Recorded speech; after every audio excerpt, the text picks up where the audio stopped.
Welcome to this week's episode of Here We Journey with Pastor Greg. I'm glad to be here tonight as I'm recording this. Today, I'm going to talk about racism and something that is a topic that is difficult for us to talk about. It's a difficult topic regardless of the time and place. It's hard. But given recent events, I'm filming this on May 15th. On May 14th, there was another active shooting incident. Another time where someone took a gun, went into a public place, and shot innocent people. Now, from what we know, just a day later, this individual had left some form of manuscript or manifesto that was full of racist diatribes and ideas.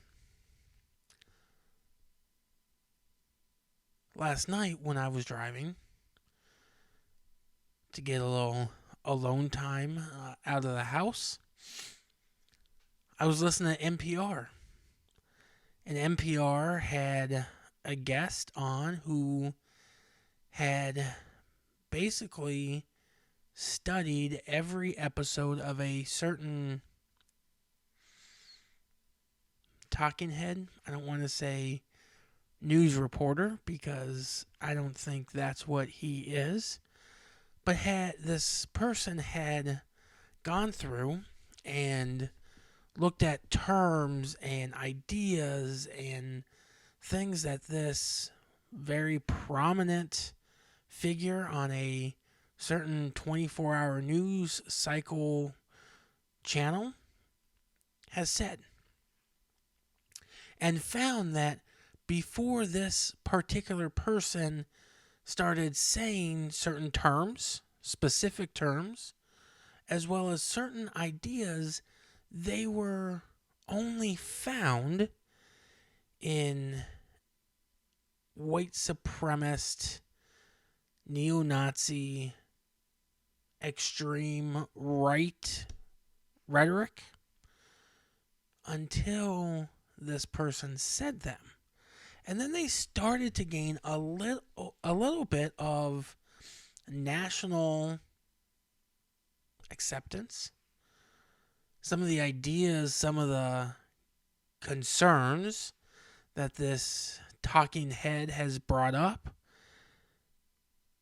date back and are easily traced back to white supremacist ideas. And this is someone who, and white nationalist, Christian nationalist, someone who is on a major news channel with a nightly program. And it's troubling. It's troubling that something that many people wish, many people like to say, is gone, really isn't. No, sadly, racism and prejudice is very, very much still around. Now, I think it's important to take a step back and let's first define what are we talking about when we talk about racism. So I am actually going to, as I am recording this, look up the actual definition of racism so that we can make sure that we are on the same page. Now, from Merriam-Webster.com, definition of racism: 1. A belief that race is a fundamental determinant of human traits and capabilities, and that racial differences produce an inherent superiority of a particular race. Also, behavior or attitudes that reflect and foster this belief, racial discrimination or prejudice. 2A. The systemic oppression of a racial group to the social, economic, and political advantage of another, specifically white supremacy. 2B. A political or social system founded on racism and designed to execute its principles. So a system that is designed to reinforce the fundamental belief that there is racial differences, and inherently comes a superior race. I just want to sit with that for a minute.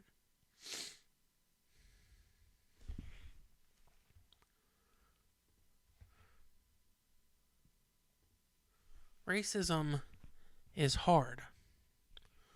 Race is difficult when we start talking about it. It's something that even I wish we didn't have to talk about. It's something I wish was behind us. But the events of May 14th highlight that it's not. I also had a post on social media where I was talking about the formula shortage, and had someone I knew from high school say some really surprising things. And I started to look into some of the claims that this person made. And once again, I found throughout the internet and from a certain societal point of view, very similar thoughts and ideas. And the thought basically was that since there's a baby formula shortage, that we shouldn't be sending it to the border. That we shouldn't be sending it to the border where there are quote unquote illegal aliens. Not a term that I usually use, because they don't need it. American babies should be prioritized. Now, what's fascinating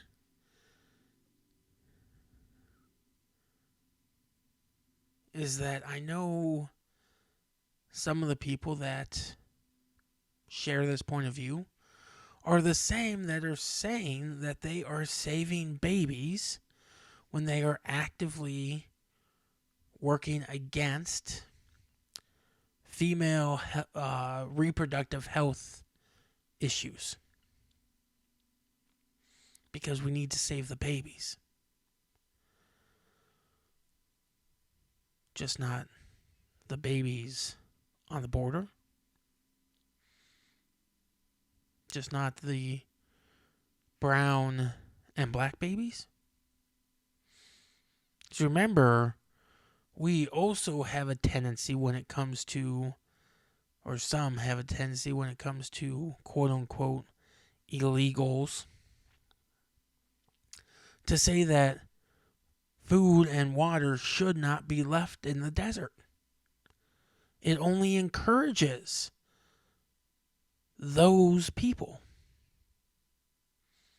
Well, those people have kids sometimes with them. And if they don't have kids, they were kids at one point. They were babies at one point. They should have water to drink.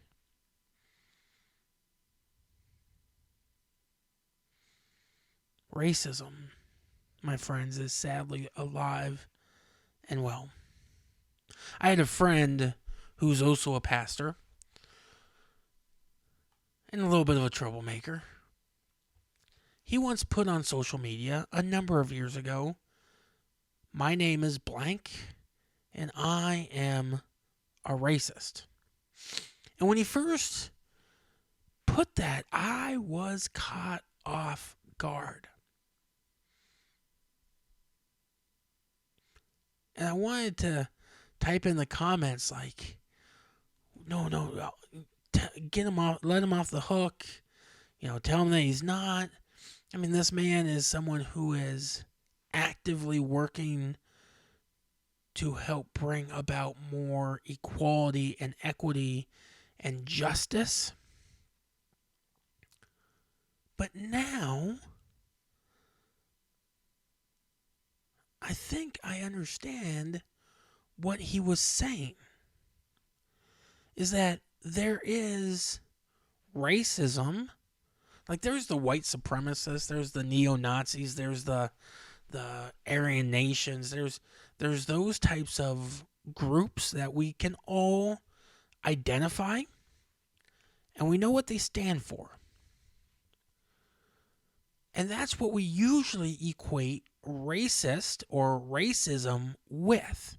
Well, I can't be racist because I'm not whatever group. Or I don't belong to whatever group. But what my friend was trying to say is that we all have thoughts. We live in a society that does preference, or at least gives credit to people of a certain skin color. There is systemic oppression of a racial group to the social, economic, and political advantage of another. Think about the way we hear about redlining and political redistricting. Those types of things have a real world application of racism sometimes. And this is hard to talk about. This is hard to deal with. It's hard for me.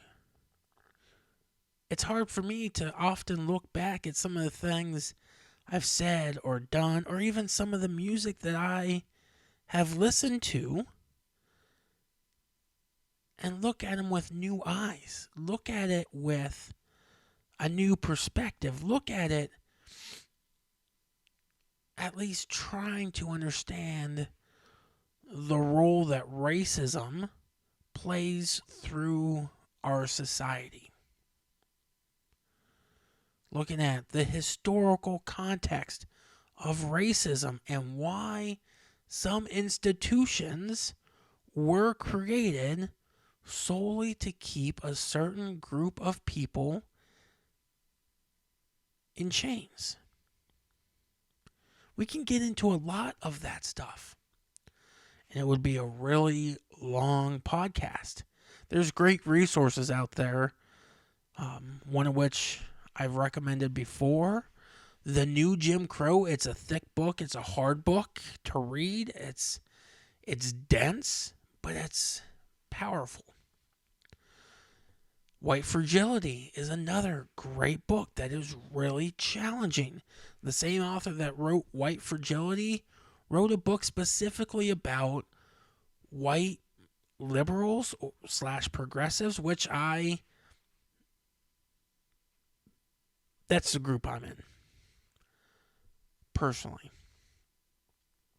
And how even in the groups that try to be anti-racist, there are still times where, sometimes intentionally, but sometimes unknowingly, at least at first, we do things that are racist.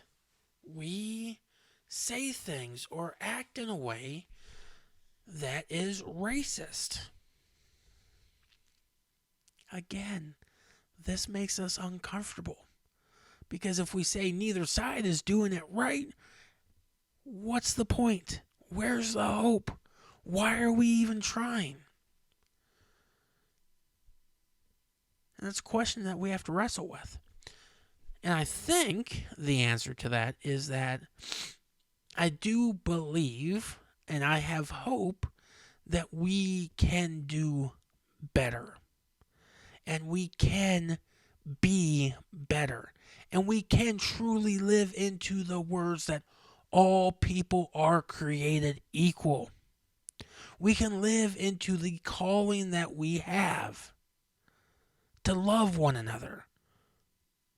But we also have to be careful not to undermine or get rid of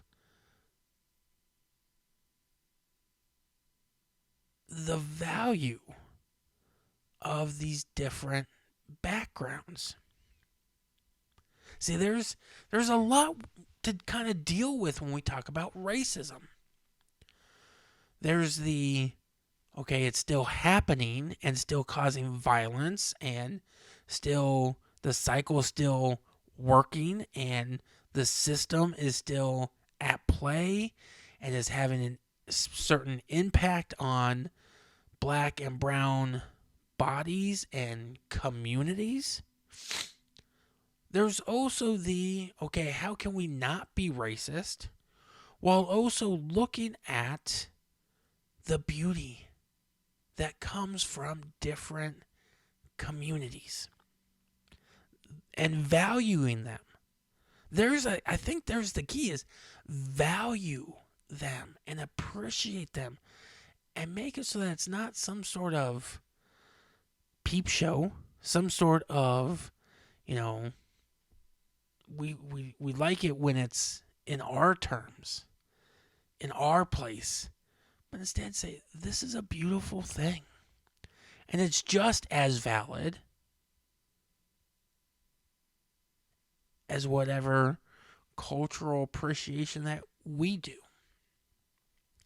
There's a lot to deal with. But the first step, I believe, is calling racism what it is, and that is a sin, and that is wrong, and racism is not good. It's not. There's no good that can come out of a belief that race is a fundamental determinant of human traits and capabilities, and that the racial differences produce an inherent superiority of a particular race. That's not a good thing. There isn't a superior race. We're all human. We're all created by the divine. We've all been created by God.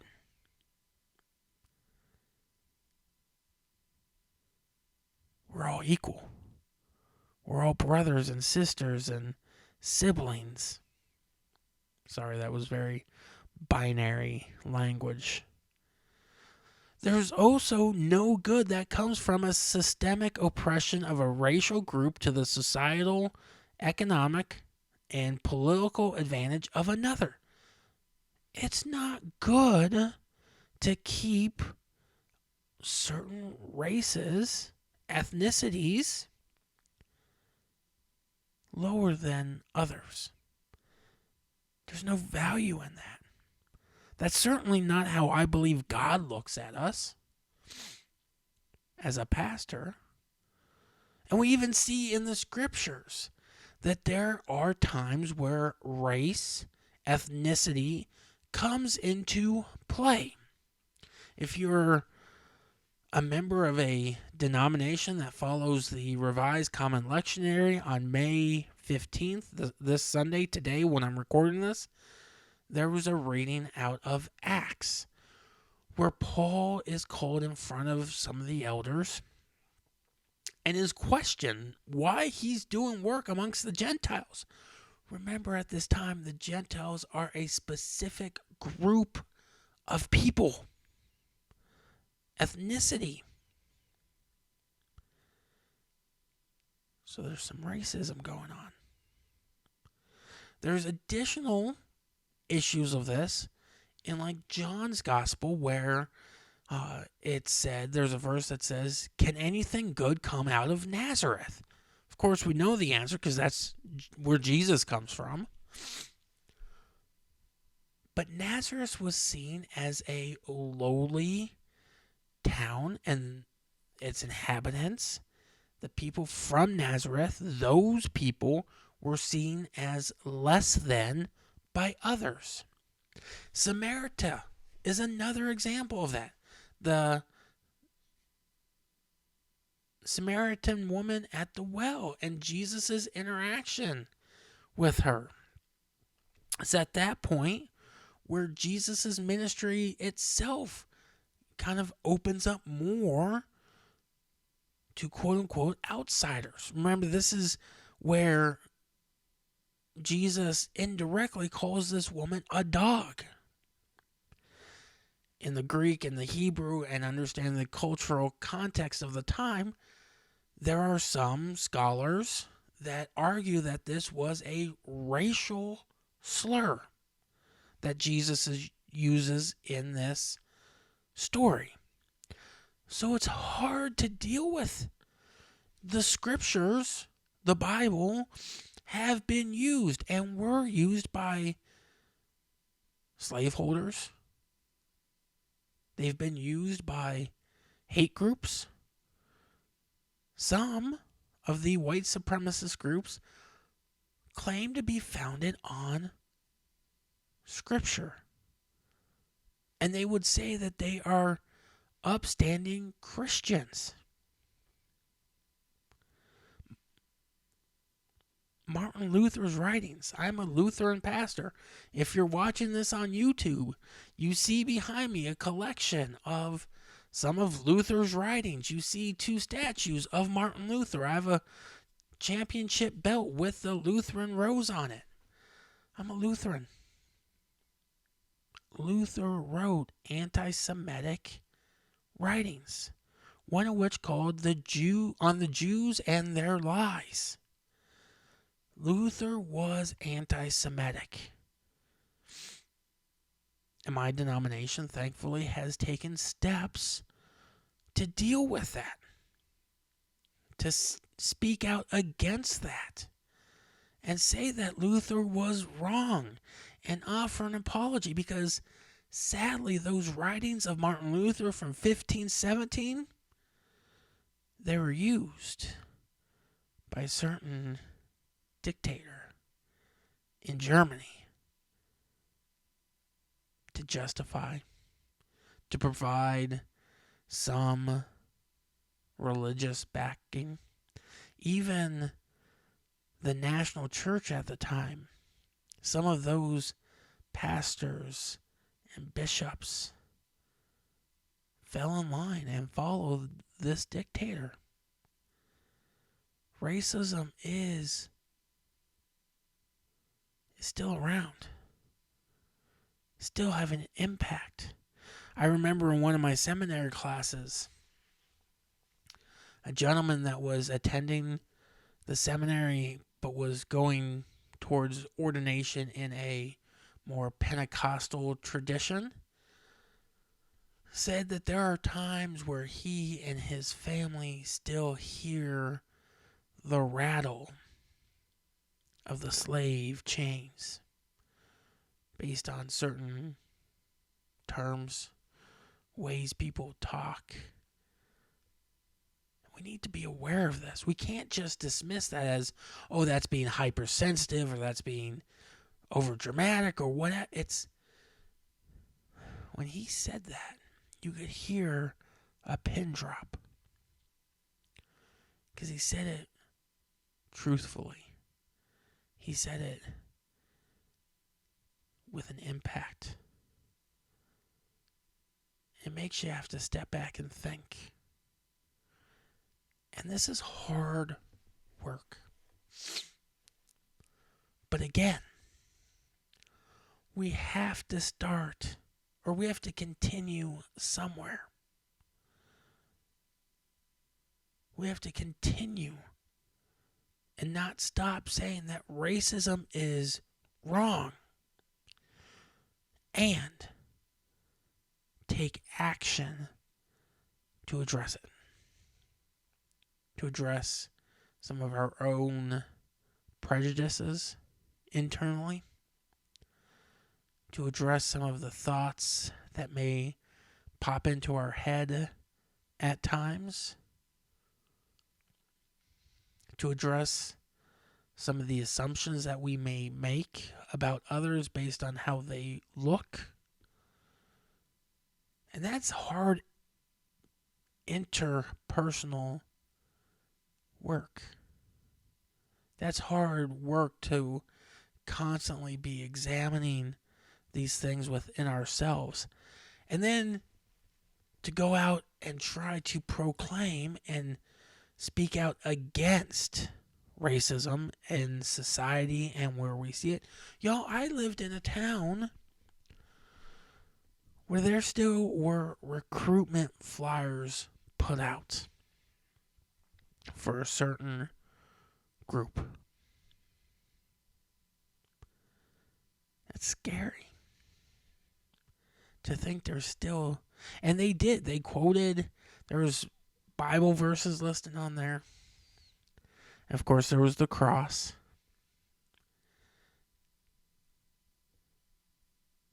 We who are trying to make this world a better place on our journeys must be part of the work to stop this. To be part of the work to dismantle the systemic issues at play. To speak out when someone makes a off-color, quote-unquote, joke. Say that's not okay. It's not okay. Or when we hear certain slang being used about certain groups of people, that's not okay. It's not. It's not good. Racism is bad. Racism is a sin. Racism is something that we must contend with and work against and repent from in all forms.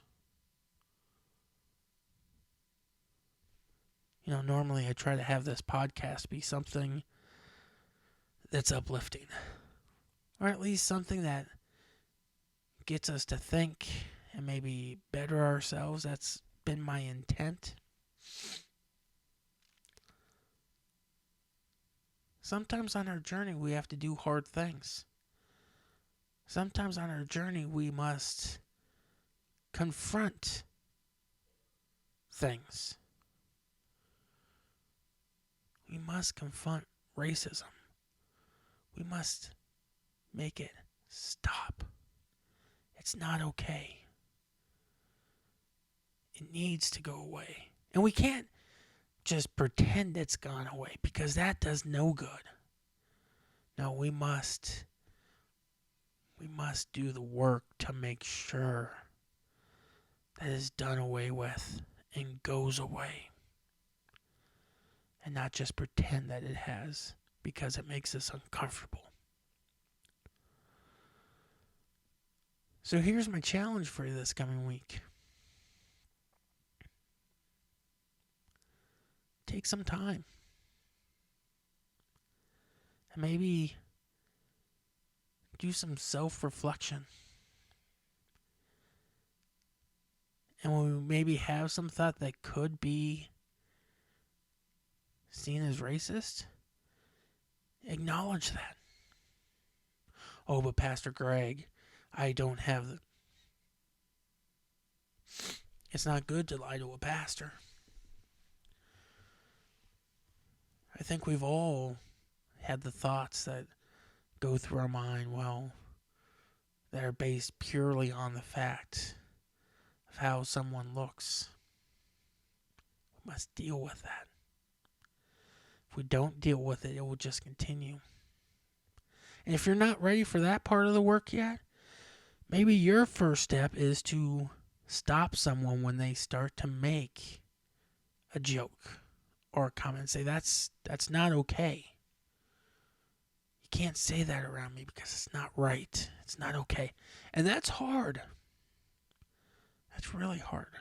Or on social media, maybe that's where you can take this first step of, or the next step.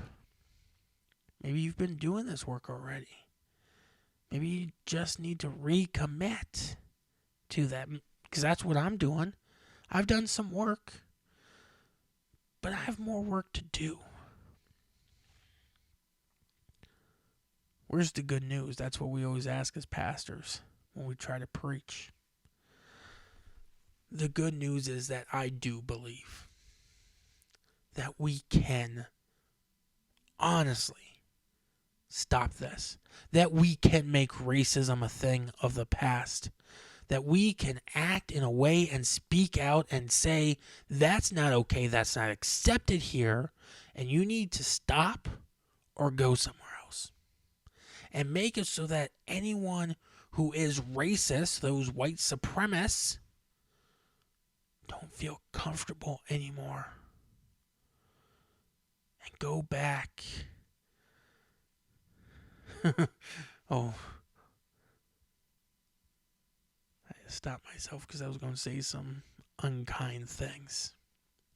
But I do have hope that we can stop this. We can put this thing to bed. We can work together to end racism and take down the systems that continue to perpetuate harm against our brothers, sisters, and siblings,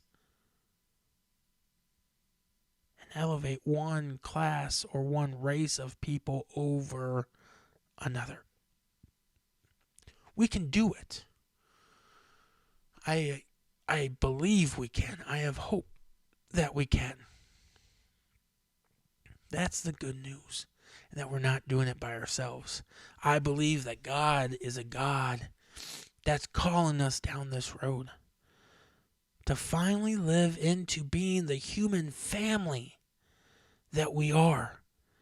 You know, we claim that we all are descendant from Adam and Eve. Adam, the earth creature as recorded in Genesis.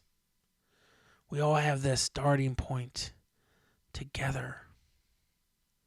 Whether you believe that is true, that there was one Adam, one Eve, and we all descended by blood through them, or that it's an allegory. The point is, we all have the same starting point. We're all family. Maybe very distantly related, but we are one human family, and we need to start acting like it and meaning it. We need to do away with divisions of racism, the evil of racism, the sin of racism. We need to repent as individuals, as a country, as a species. Let's carry that with us. Let's get fired up. Let us stop being passive when someone makes some sort of racially charged comment in front of us. Let us use our voice, as RBG once said, even if it shakes, to say that's not okay. That's wrong. You got to stop. That's not acceptable. Well, my friends, told you it was going to be a heavy one. Next week, my plan is to talk about another topic that is challenging. That's really challenging. But in the meantime, know that you are loved. Know that regardless of what society tells you, regardless of what others may say to you, you matter. You are loved. You are appreciated. You were created by the divine, by the Spirit, by God, whatever you want to say, by the universe. You have the same stuff inside of you that stardust does. You are so worthy. You make this world a better place, and we are thankful that you are with us. Have a phenomenal week. I'll be back next week. Be well.